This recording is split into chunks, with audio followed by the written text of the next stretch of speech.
Yo guys, Charlie here. Today we're going to be talking about middle school LARPing. I don't know how familiar you all are with LARPing, but I assume if you clicked on this video, you're at least a little familiar, and it probably bothers you in a nostalgic way. I genuinely think that every single person who is either going into cybersecurity, already is in cybersecurity, or is somewhere in that pipeline right now, especially if you're around the age where all the tech stuff was blowing up while you were in middle school, I think you all had a phase where you just LARPed as cyber criminals. Like, it's not even a niche thing. It feels like such a universal experience. If you're in cyber or you want to be in cyber, or even tech for that matter, you know exactly what I'm talking about. So if you don't know what LARPing is when people pretend that they know how to do something or they know something and they talk about it a lot. And then it's very clear that they have no idea what they're talking about, which, to be fair, is also pretty much me whenever I talk about anything. Okay, that's a joke, but there are a lot of different forms of LARPing. I kind of just want to tell you guys a couple funny stories that I remember from middle school. I'm going to preface this. Yes, I was sort of one of these people,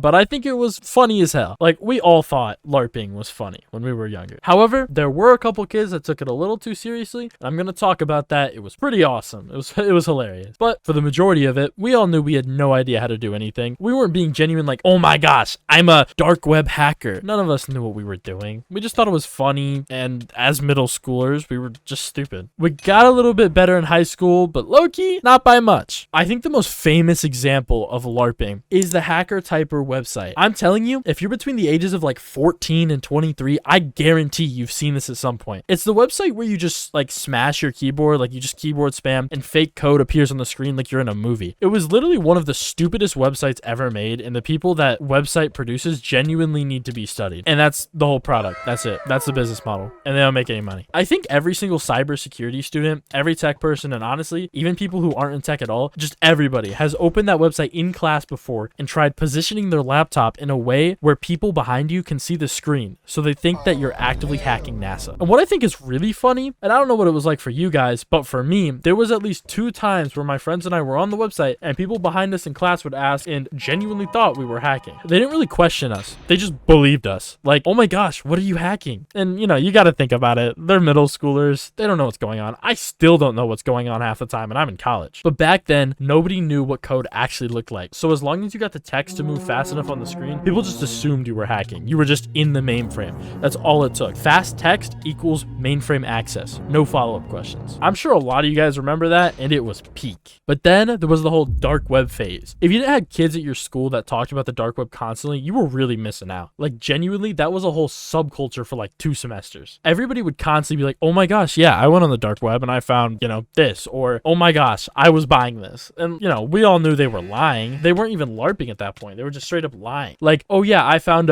bro, you found the Wikipedia page. Relax. I remember there was this group at lunch. It was only like a week or so it wasn't a long running arc, but they would just sit there and be like, oh yeah, I was on the dark web last night, and cap about how they were professional dark web hackers. And we're all just kind of sitting there like, you guys are lying. You're not dark web hackers. You are not professional anything. You're 12. The next thing links together with all of this. Look, I'm making fun of other people for doing this stuff, but I did the same stuff. I've always enjoyed technology. I used to play Minecraft a lot, HCF, all those toxic game modes. A lot of my friends back then were super toxic, wannabe hackers. They were a lot older than me, so it kind of rubbed off. Not an excuse, but just context. So back in the day, I had a group of friends, 4 of us, and we all liked technology. So we started, and I quote, a hacker group on Discord. I don't remember what year this was, but it had to be around 2018, peak era where Fortnite was growing, tech kid culture was everywhere, and everyone thought typing fast meant you had power. So we made a completely joke hacking group, but we committed to the bit. We made new Discord accounts. We had a logo. It was the stereotypical Grim Reaper with a scythe, but it had a hoodie on it or something, so it looked like cybersecurity. I don't know. I don't remember exactly what it looked like, but it was exactly what you'd imagine 10-year-olds to pick. We had logos, we had ranks, everybody had a role and specialties in the group, profile pictures, the whole organizational chart. None of us knew what we were doing. This was before AI as well, so you couldn't even pretend you knew stuff by asking ChatGPT. You just said buzzwords to each other, and none of us knew what we were talking about. It was beautiful. We would joke and pretend to be insane hackers, and because we also played video games together, we were basically just a middle school esports team, yet somehow even more unemployed. Most of us were doing it ironically, but one kid was completely serious. You used to be able to set a Discord bio, and you still can, but back in the day, people people treated it like it was LinkedIn. This guy's bio genuinely said something along the lines of like black hat hacker for hire. And I think at some point it also said dark web hacker. So same energy. And I'm sitting there like, for hire by who? Nobody is hiring a 12-year-old. This man was talking like he had international clients. DM me for business. Business doing what? I doubt he even knew what a VPN was. I could have sent this guy a random link if I even know what half of the sites like Grabify were back then, and he probably would have clicked it. We would challenge him. We'd ask him questions. He clearly had no idea what he was talking about, but neither did we, so we can't judge that much, right? We're all equally clueless, but he was just the only one performing confidence at a professional level. And then every few days, this kid would send a hacking article in the Discord with a message like, this could be useful. Useful for what, bro? None of us have any idea what we're doing. I think I was probably the most technically literate person on that server, and on a good day, all I could do was figure out how to add a resource pack to my Minecraft resource pack folder. And that was peak. That was my contribution to national security. I lost my last Discord account, so I genuinely wish I could find this old server. I might message some of my friends who used to be in it. Maybe they still have their accounts. Maybe they're still in the server. Maybe it still exists. And I could do a part 2 talking about how horrible it was. Because it didn't go on for that long, but most of us are still friends. We don't talk constantly. We still play games, and there's a lot more lore to hear outside of just the hacker group itself. But the specific hacker group era, yeah, it was pretty rough. I remember, and at the time, I had no idea why it was so funny, but I still tell people this. One of the funniest things ever was a kid who deadass thought he found an exploit in WinRAR by not paying for it. He thought that because he skipped the please pay dialogue, he was exploiting WinRAR. He found out how to get WinRAR for free. He cracked the industry. And honestly, I'm surprised he even knew what WinRAR was, because bro clearly didn't know that it's just free and you can donate if you want. That's the whole joke of WinRAR. The payment dialogue is a suggestion. It's not a paywall. But in his head, he discovered vulnerability research. Good job finding an exploit in WinRAR, bro. I'm proud of you, truly. The other big one, and I think the biggest LARP thing of all time, still to this day, is inspect element. Everybody knows inspect element at this point. People use it for jokes. I hope people aren't still going around genuinely trying to be edgy with inspect element in a serious way.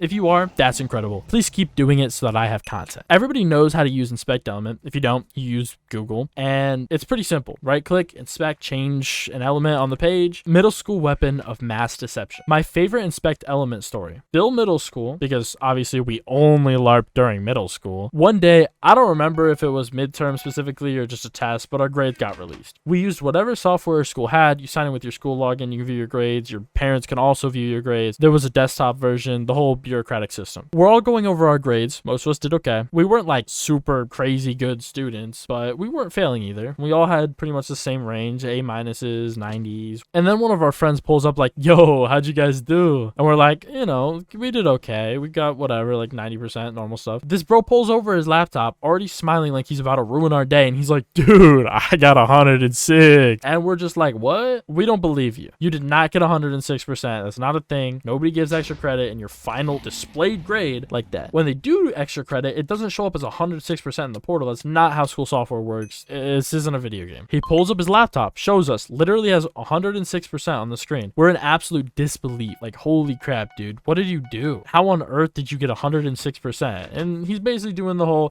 I'm just like that performance. He doesn't say that exactly, but that's the energy. He's like, I'm just that guy, bro. So we're hyping him up, right? We're like, oh my gosh, dude, that's insane. Middle school applause for academic fraud. And then it clicks. This is too good to be true. I don't believe it. So I reach over on his keyboard and hit the Control+R, which refreshes the browser, and it loads. His grade says 76%, not 106, 76, which was the lowest out of all of us, meaning he inspect elemented his grade up like 30% just to try to look better than he was. Okay, bro, who do you think you are? Why are you lying about your grade when you clearly need to go to the extra help classes? You need to lock in academically. He increased his displayed percent by 30% with inspect element. That's not hacking. That's graphic design, okay? I still think that's one of the funniest LARP moments ever, just because it had confidence. It wasn't just the fake number, it was the performance around the fake number. Anyway, the point of all of this, I genuinely think that having that LARPing, pretend, goofy kid background in middle school builds into people wanting to get into tech. Yeah, it's cringe. Yeah, you'll look back and want to delete your old Discord accounts. You probably should, but you start pretending and you slowly start to realize the opportunities in technology. Even the fake stuff, even Hacker Typer, even the joke Discord server, you start realizing how much you can actually do with tech if you learn it for real. So you pick this career, you think it's going to be like the movies, you go get your education, college, certifications, whatever path you take, and then you get to like networking fundamentals, you get to calculus, and you're like, okay, actually, Honestly, I should not have chosen this. I messed up. The pipeline from, you know, dark web hacker to getting absolutely destroyed by Docker, avoid it. No, I'm just kidding. It's awesome, but it's horrible. So pretend hacker to real hackers. But yeah, guys, if you think that pretending to be a hacker when you were younger led to or boosted your interest in technology, leave a like and comment. If it didn't, leave a like and comment anyway, because you're probably wrong and just in denial. If you enjoyed the video, like and subscribe. Turn on notifications if you still do that. I'll see you in the next one. Kind of have to, so peace.